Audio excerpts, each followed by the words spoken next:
Assalamualaikum dan salam sejahtera. Bertemu kita kembali dalam program Bioskop Bernama bersama saya Ana Zulkifli. Dan sekiranya anda mempunyai sebarang cadangan, pandangan maupun respons yang ingin anda lontarkan kepada kami, bolehlah email kepada kami di bioskopbernama@gmail.com.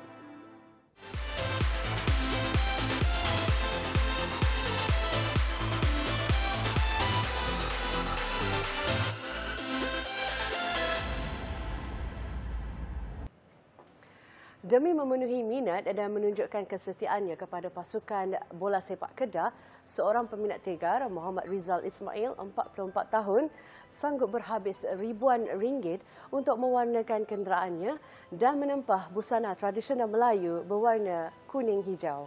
Ikuti paparan yang disediakan. Sedangkan kita terpaksa bermalam di depan stadium, beratur dan sebagainya untuk mendapatkan sekeping tiket sebagai tanda cinta dan sayang kita kepada negeri Kedah kita ni.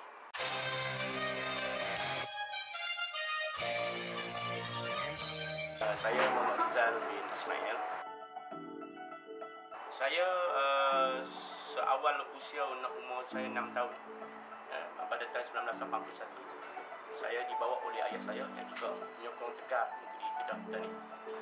Dan saya dikokor oleh ayah saya buat tempoh takut terpenyek. Jadi hampir 38 tahun sentiasa hadir ke stadium mengikut kesesuaian ke lapangan.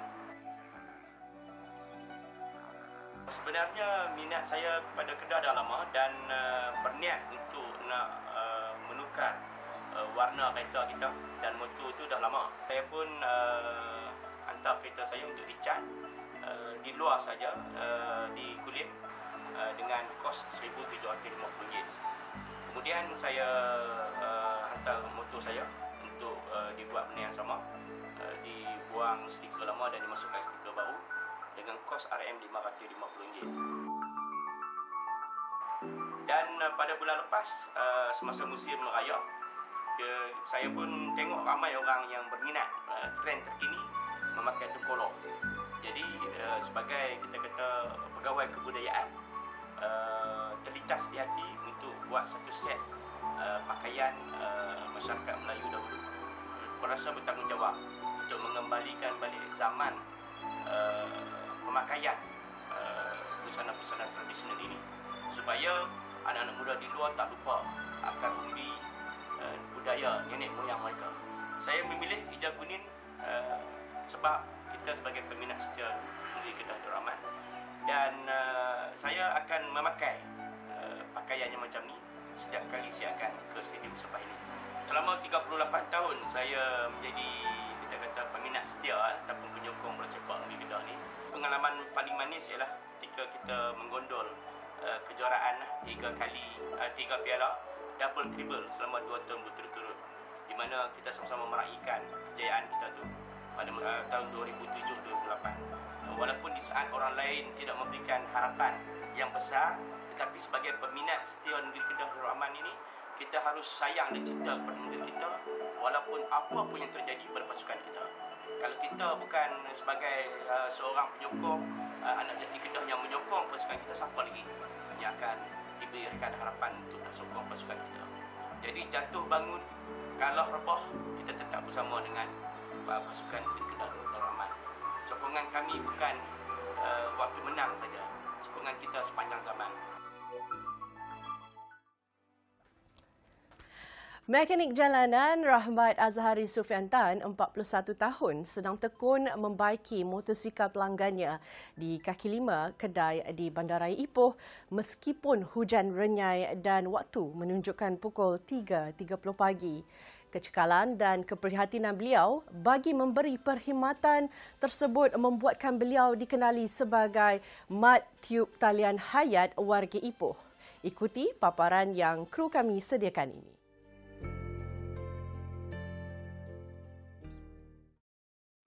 Saya buat kerja ni dah 20 tahun.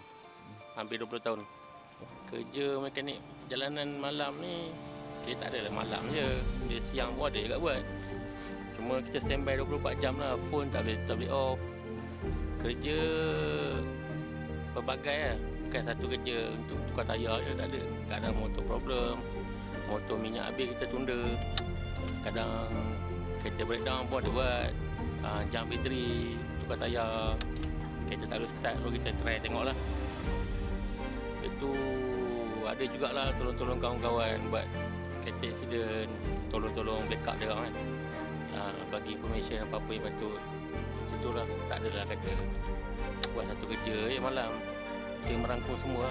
Janji dapat rezeki halal lah, bukan kata mencuri kan. Pilihan untuk kerja ni, kalau kita kata pilihan suka tu, mana ada orang suka. Tapi sebabkan ada waktu untuk sendiri kan, nak uruskan macam-macam. Dulu kerja dengan orang banyak, dah bertahun-tahun dah kerja dengan orang. Tapi tak dapat apa yang kita nak. Cuma kita nak waktu, nak uruskan rumah ke. Sebab kadang nak kena jaga mak kurang sihat. Nak uruskan macam-macam. Kita senang lari time tu. Mana tak ada terikat mana-mana lah. Kita sendiri buat kerja, kita sendiri yang tanggung. Kalau betul-betulnya cabaran kerja malam ni macam-macam lah. Memang macam-macam. Yang betulnya niat kena betul lah. Niat cari kerja kan. Kita nak tolong orang. Memang datang macam-macam. Orang tipu ke, orang datang kacau ke. Yang nak pukul pun ada, yang nak bergaduh pun ada. Itu semua lumrah malam lah. Kerja dengan orang. Sebab jumpa orang macam-macam. Bukan satu jenis orang lah. Orang pelik-pelik dia jumpa macam-macam. Pernah lah ada orang lah, mungkin dia tak apa sihat sikit kan. Mungkin dia ada ambil apa-apa kita tak tahu. Pernah juga lah nak dirodok dengan botol kaca. Itu biasa lah. Kalau nak buat kerja malam ni kita seorang-seorang. Jarang lah ada kawan-kawan ikut, tapi kadang-kadang biasanya seorang lah. Masuk mana-mana tempat gelap pun seorang lah. Yang penting sekali kita tawakal lah. Kita doa dulu, minta pada Allah kan. Yang kata kita nak cari makan, nak cari kerja, bukan nak kacau orang.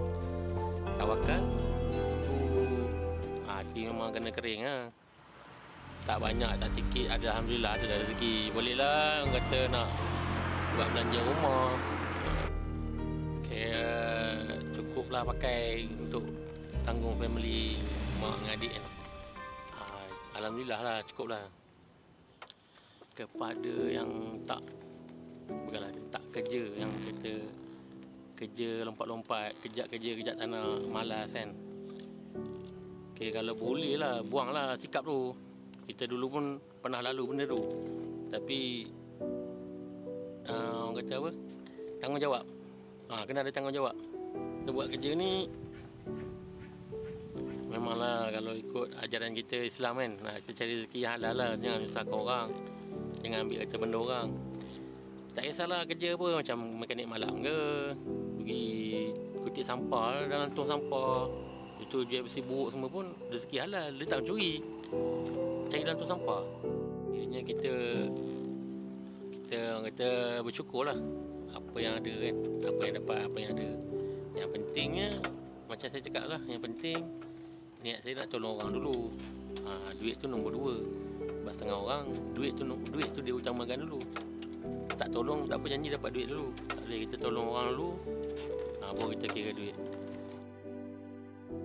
Bukan lembut atau keras menjadi penentu kepada keselesaan motosikal, tetapi reka bentuk tempat duduk motosikal itu, kata Pereka Kushen Haruzaidi Halim, 41 tahun, yang telah mengusahakan bengkel selama 19 tahun itu. Pengubahsuaian tempat duduk motosikal telah menjadi perhatian baru-baru ini bagi mereka yang mempunyai masalah di bahagian pinggang dan punggung. Ikuti paparan yang kru kami sediakan.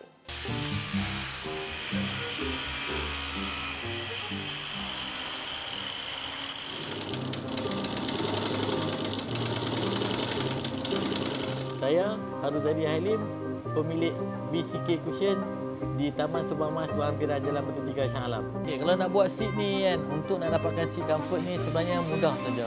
Yang penting kita kena dapatkan, dia bukan sebab keras lembut lah. Saya banyak kali saya tekan, bukan sebab seat keras, bukan sebab seat lembut. Yang penting posture tu kena penting. Tahun yang ke-19 saya berniaga, alhamdulillah. Adalah 2 orang anak bangsa kita minta nak belajar buat benda ni dengan saya. Syukur alhamdulillah. saya ajak dia orang, saya akan bagi segala ilmu, segala kemahiran saya. Saya akan develop dia orang supaya dia orang mengganti saya untuk generasi akan datang. Bagi saya terapkan budak-budak buat kerja apa pun, rezeki itu Allah punya. Yang penting kita buat nawai tu kita nak tolong orang. Kita buat benda tu, apa masalah orang kita cuba selesaikan. Jangan buat kerja lepas tangan, jangan.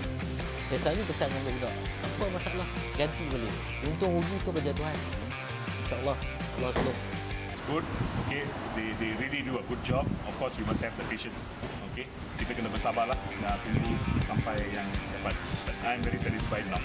Okay, I hope I won't have the pain anymore. Dalam proses nak buat seat ni, macam saya cakap tadi, mula-mula sekali kita kena keluarkan seat daripada motor. Lepas tu sarung tu compulsory kena buka.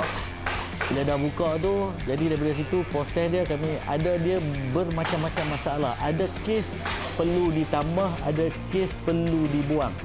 Tool yang kami guna biasanya kami pakai pisau. Pisau ni biasa, pisau biasa saja, pisau panjang. Kena modify sikit balik, kena buat satu mata baru, kena asah cukup tajam. Di proses dia kami potong.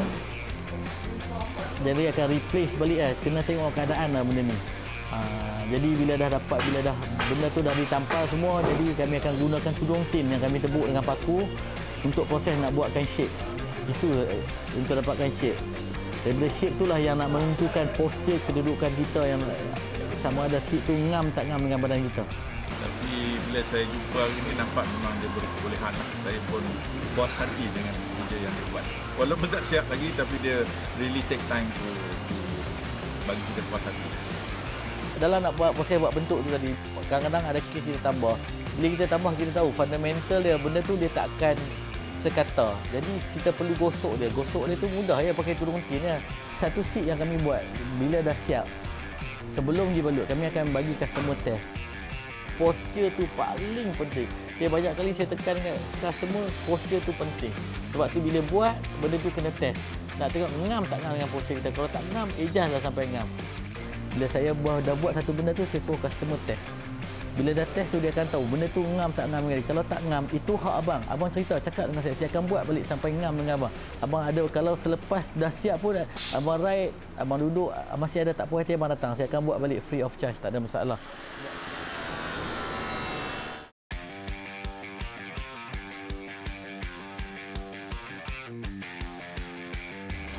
Tahun ke-20, insyaAllah hujung tahun ni genap 20 tahun berniaga sendiri. Harapan saya, insyaAllah ada anak muda dari negeri-negeri mana-mana pun yang nak datang belajar, insyaAllah datang.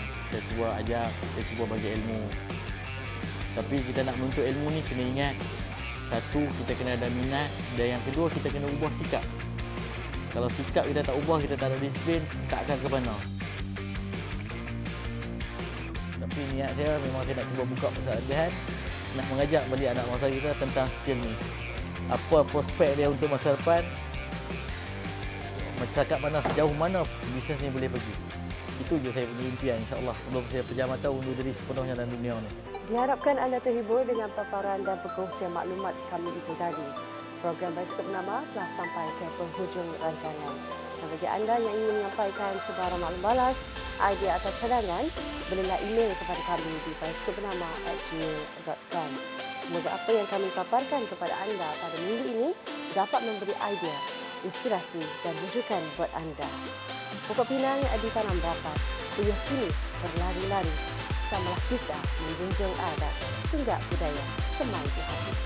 Saya Nazif Fikri, saya